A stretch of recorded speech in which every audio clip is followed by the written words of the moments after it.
शिव पुराण कहती है, भगवान शंकर का चरित्र वर्णन कर रहा है।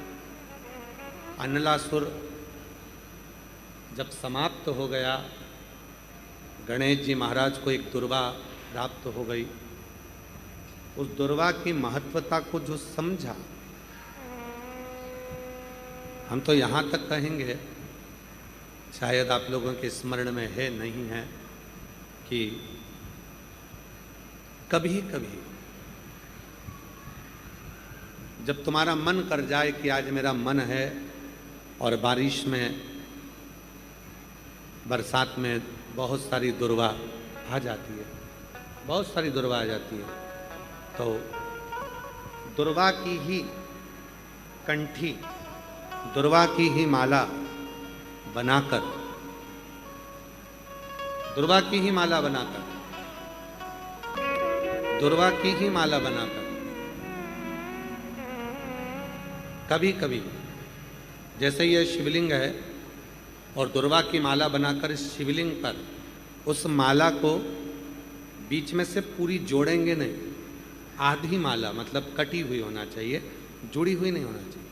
माला को, ये अशोक सुंदरी वाली जो जगह है, यहाँ से दुर्वा की माला चढ़ाते चढ़ाते चढ़ाते चढ़ाते शिवलिंग पे से माँ जगतजननी की पीठिका तक वो माला जा।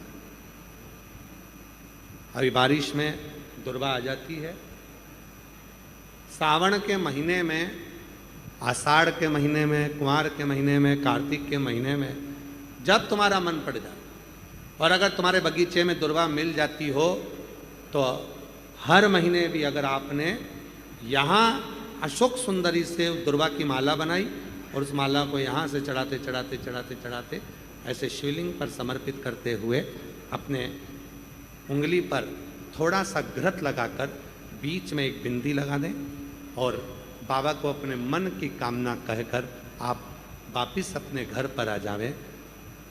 2 या 3 बार आप अगर दुर्वा की माला समर्पित कर देते हैं तो जो भी मन की कामना होती है, मेरा देव अधिदेव महादेव पूर्ण जरूर कर। उस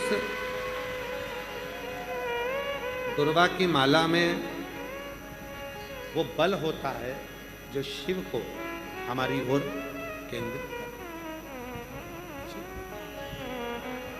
और अभी तो कितना सुंदर है सावन का महीना, और वो महीना जो भगवान शंकर को सबसे ज्यादा प्रिय है, बहुत प्रिय। कारण माँ सती, माँ उमा, माँ कात्यायनी, माँ कुष्मांडा, माँ स्कंदा, माँ महागौरी, जितनी जितनी माता पूर्व में हुई हैं, जो शिव जी के साथ में ब्याही हैं, शिव को जिन्होंने अपना बना लिया था, उन सभी माताओं ने सावन के महीने में शंकर भगवान को प्राप्त किया था। और शिव जी ने सावन के महीने में ही उनको अपना बना लिया था। और ये बात भगवान शिव ने स्वयं कही, स्वयं भगवान शंकर स्वयं नंदी से ये बात कहते हैं, नंदी मुझे श्रावण अति प्रिय है। नंदी ने पूछा क्यों, तो कहा इस श्रावण के महीने में मेरी अर्धांगनियां मुझे भजती थी, उनको मैंने स्वीकार किया था। और यही सावन के महीने में चराचर जीव, आप देखिएगा गर्मी के समय में छोटे छोटे जो जीव जंतु सब, जितनी गर्मी पड़ती है सब मर जाते हैं। बोलो मरते कि नहीं मरते? अभी बारिश चालू हो गई, बारिश चालू हो गई तो तुम्हारे घर में ऐसे बारीक बारीक नए नए डिजाइन के कीड़े मिलेंगे और तुम सब टेंशन में रहती हो उस कीड़े के चक्कर में। वो घुस गया, वो वहां से आ गया, ये छोटा सा, इतनी डिजाइन का, उनकी पीठ का कलर अलग देख लो, उनके पंख का कलर अलग देख लो, उनकी इल्लियों को, छोटी छोटी इल्लियों को अलग से देख लो, केचुआ देख लो, केचुआ की भी वैरायटी अलग है, कोई सफेद केचुआ, कोई काला केचुआ, कोई गुलाबी केचुआ, कोई कत्था, कितनी डिजाइन।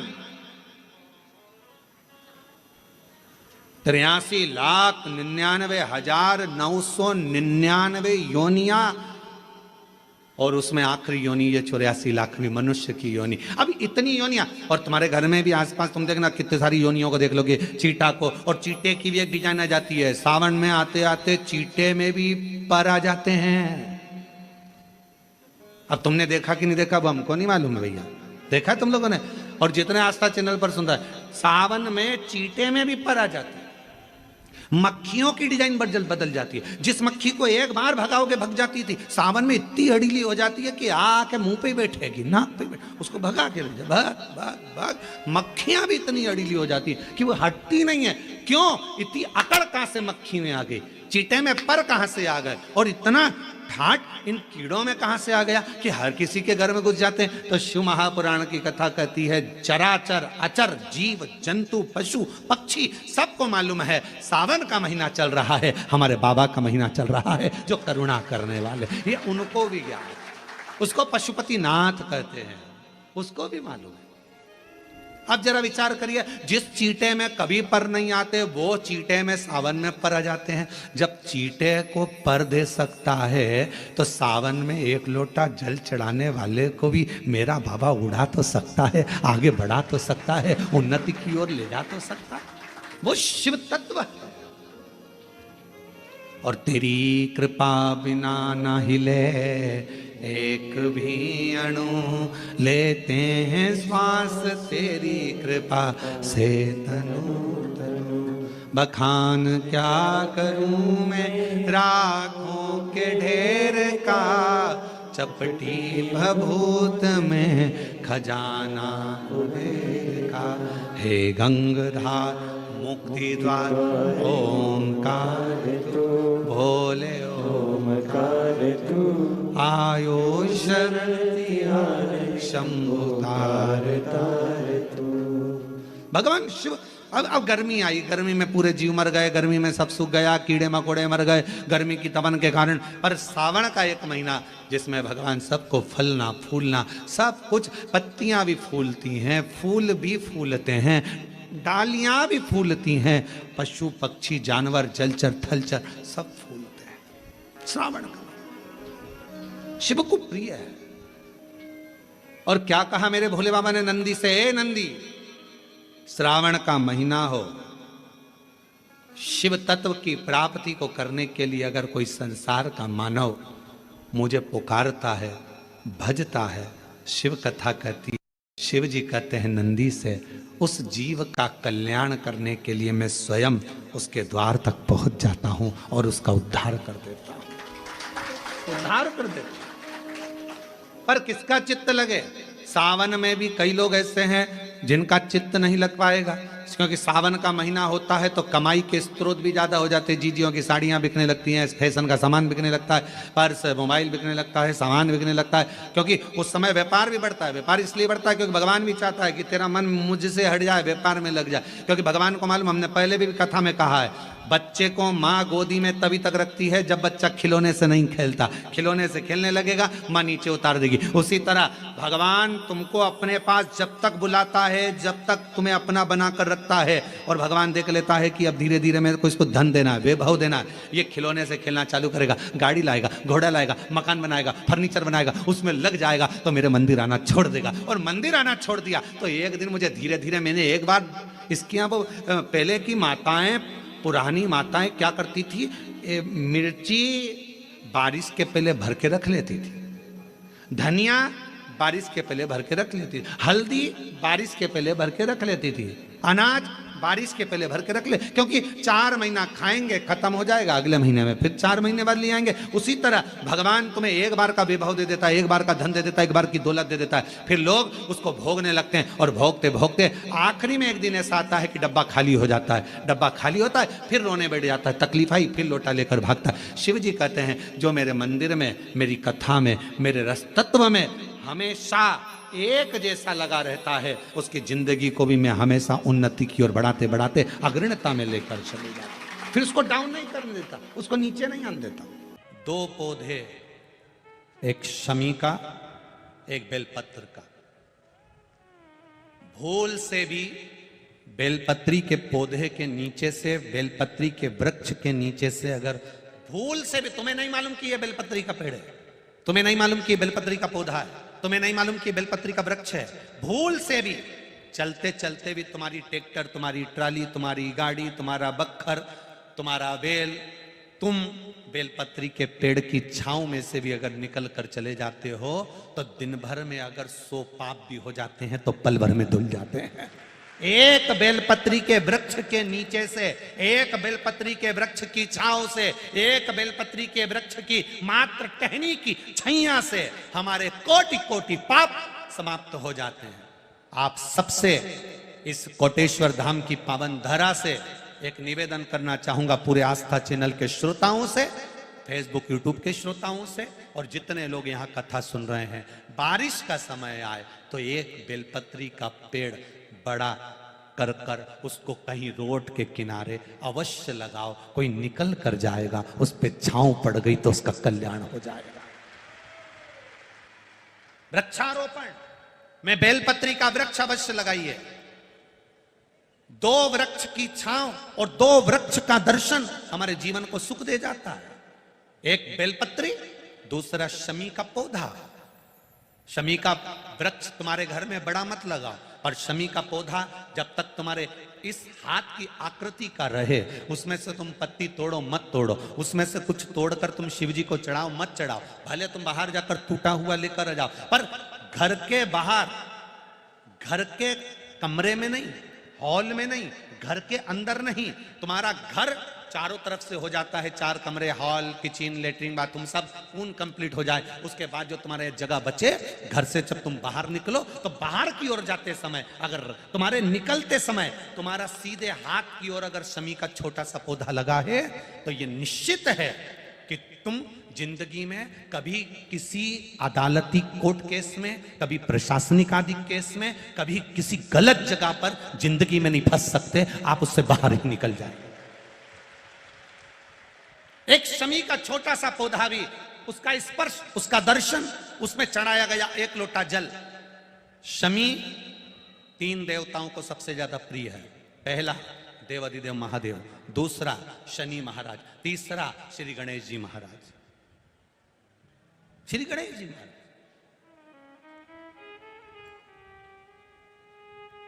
क्योंकि शमी की शादी करने वाला कौन था?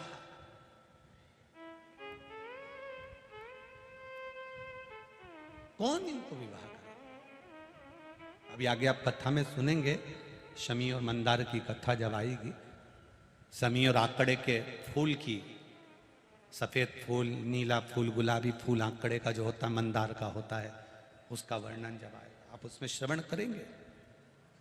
एक शमी का पौधा, तुम घर से बाहर निकल रहे, हाँ ये जरूर है कि जो फ्लैट में रहने वाले हैं वो इस पौधे को नहीं लगा पाएंगे,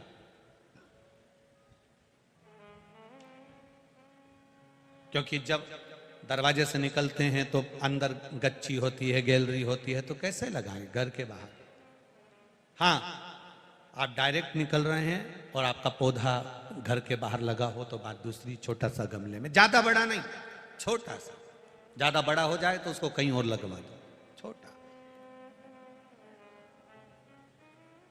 घर से निकलते समय सीधे हाथ पर अगर शमी का पौधा, आप निकल रहे हैं और आपका राइट हैंड है, सीधा हाथ है, घर के बाहर शमी का पौधा है, प्रतिदिन का अगर आपका नियम बन गया कि शमी को देखकर घर से बाहर निकल रहे हो, जिंदगी में कभी कांटे तुम्हारे जीवन में आ ही नहीं सकते, कोई रोड़ा आएगा ही नहीं, बढ़ जाओ। यही रह गया। शमी में शनि भी है, शमी में गणेश भी और शमी में शिव भी है। और कई कई जगह ऐसी है जहां मंदिर ही नहीं है, पास में नहीं जा पाते, बच्चे भी नहीं जा पाते। तो शिव महापुराण की कथा के वायव्य संहिता में एक बड़ी सुंदर बात कही, बड़ा सावधानी से सुनिएगा इस चरित्र। वायव्य संहिता में श्री वेदव्यास जी वर्णन कर रहे हैं,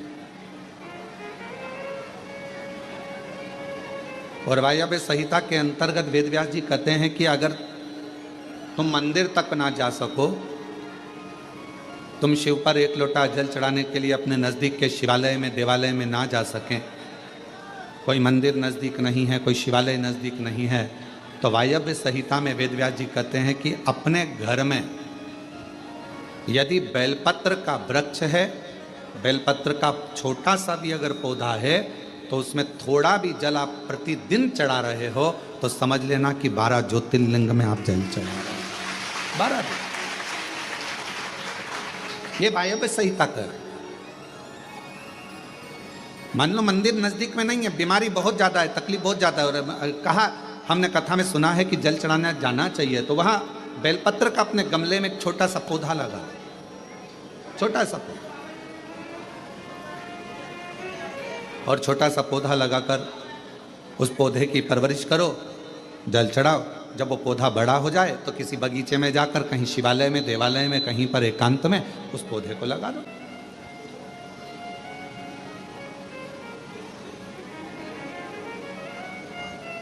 जैसे तुलसा जी को बड़ा कर कर तुलसा जी का मंगल विवाह शालिग्राम जी से होता है, देव उठनी एकादशी पर शालिग्राम बाबा के साथ मंगल विवाह किया जाता है, वैसे ही बेलपत्र के पौधे को बड़ा कर कर उसको भी शिव को समर्पित किया जाता है,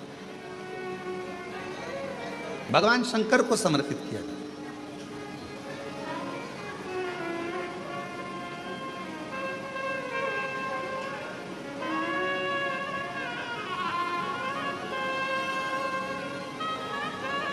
पर उस पौधे को पहले आपको बड़ा करना पड़ता है। पहले जैसे बेटी को बड़ा करते हैं और फिर उसका कन्यादान करते हैं, बेटी को बड़ा कर कर कन्यादान देते हैं, उसी तरह से बेलपत्र के पौधे को बड़ा कर कर उसकी आराधना साधना कर कर फिर उसका दान दिया जाए। कई लोग बड़े विचित्र हैं कि भाई हमको बेलपत्री का पौधा दान करना है, कुबरेश्वर धाम आए, उज्जैनी गए, किसी गुरु जी के यहाँ गए और बाजार में से पौधा ले लिया और बेलपत्र का पौधा दान कर दिया। उसको कम से कम थोड़ा समय अपने घर में तो रखो।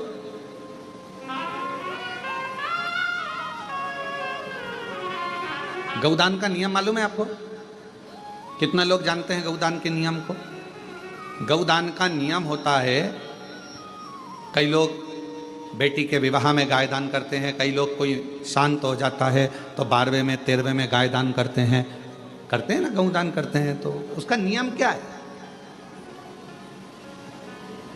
गौदान का नियम होता है कि गाय को अगर दादा परदादा के लिए दान कर रहे हो, वो चले गए, शांत हो गए, उनके 12वें में, उनके 13वें में, उनके 1 महीने के बाद अगर आप दान कर रहे हो, 12वें 13वें में दे रहे हो, या कन्यादान बेटी का कर रहे हो, उसमें गौदान कर रहे हो, या तुम्हारा मन हुआ का गौदान करना है हमारे पूर्वजों, तो पहले उस गाय बछड़े को अपने घर में रखकर उसकी सेवा करना पड़ेगी 1 रात्रि 2 रात्रि, उसके बाद गौदान करो। पहले उसकी सेवा तो करो।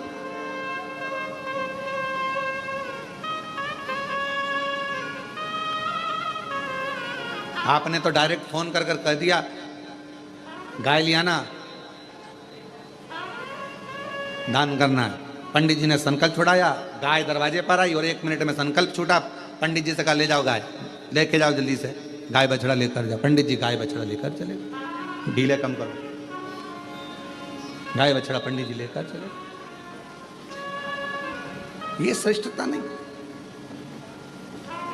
तुलसा जी का पौधा घर में रखकर उसको पोषित कर कर बड़ा कर कर फिर शालिग्राम भगवान से विवाह कर कर फिर दिया। बेलपत्र का पौधा पहले बड़ा कर कर अपने घर में थोड़ा सा, नहीं ज़्यादा रख सकते तो 8 दिन 7 दिन 5 दिन 15 दिन 20 दिन 1 महीना 2 महीना 4 महीना 6 महीना जितना आपका रख सकते हो रख कर फिर किसी जगह पर लगाया। क्यों, क्या जरूरत है गुरुजी अपने घर में पौधे को रखकर फिर दान करना, अपने घर में पौधे को रखकर फिर कहीं लगवाना, अपने घर में पौधे को पहले परवरिश कर कर फिर कहीं उसको लगवाना? कारण क्या पड़ता है? कारण एक है, वायव्य संहिता शिव महापुराण की कहती है, अगर हमने किसी बेलपत्र के पौधे को अपने घर में रखकर 5 दिन 7 दिन 1 महीना 15 दिन 6 महीना उसको परवरिश करा, तो हमारे घर का कितना भी नेगेटिवता, कितनी भी हमारे घर में कुछ भी गंदा हो रहा है, कुछ गलत हो रहा है, कोई गलत हो रहा है, कोई झूठ बोल रहा है, कोई पाप कर्म हो गया हमारे घर में, इस भूमि पर जिसमें हम रहते हैं उस घर में एनर्जी अगर नहीं है, तो आपने उस पौधे को अपने घर में रखकर उसका परवरिश कर कर 15 दिन 7 दिन 1 महीना 2 महीना 6 महीना 8 महीना जितना तुम्हारा मन कर जाए, 1 दिन 2 दिन जितना मन कर, उसके बाद पौधे को कहीं लगवा। क्यों? वो हमारे घर का पूरा गलत जो भी विचार होंगे, गलत सोच, गलत विचार, गलत ऊर्जा, वो पौधा ग्रहण कर लेता है, बेलपत्र का पौधा अपने अंदर उतार लेता है। बोल बम बोल बम बोल बम बोल बम बोल बम बोल बम। और आप लोग जो बैठे हो वो भी लेके आए होंगे, बोल बम बोल बम बोल बम। हजारों शिव भक्त बाबा की कावड़ लेकर चले। अब लोग क्या समझते हैं कि कावड़ चढ़ाने वाले तो ऐसे ही होंगे, पर कोई पूछे कि कावड़ चढ़ाने का फल क्या है, तो कहा यह ज्वाइनिंग लेटर है।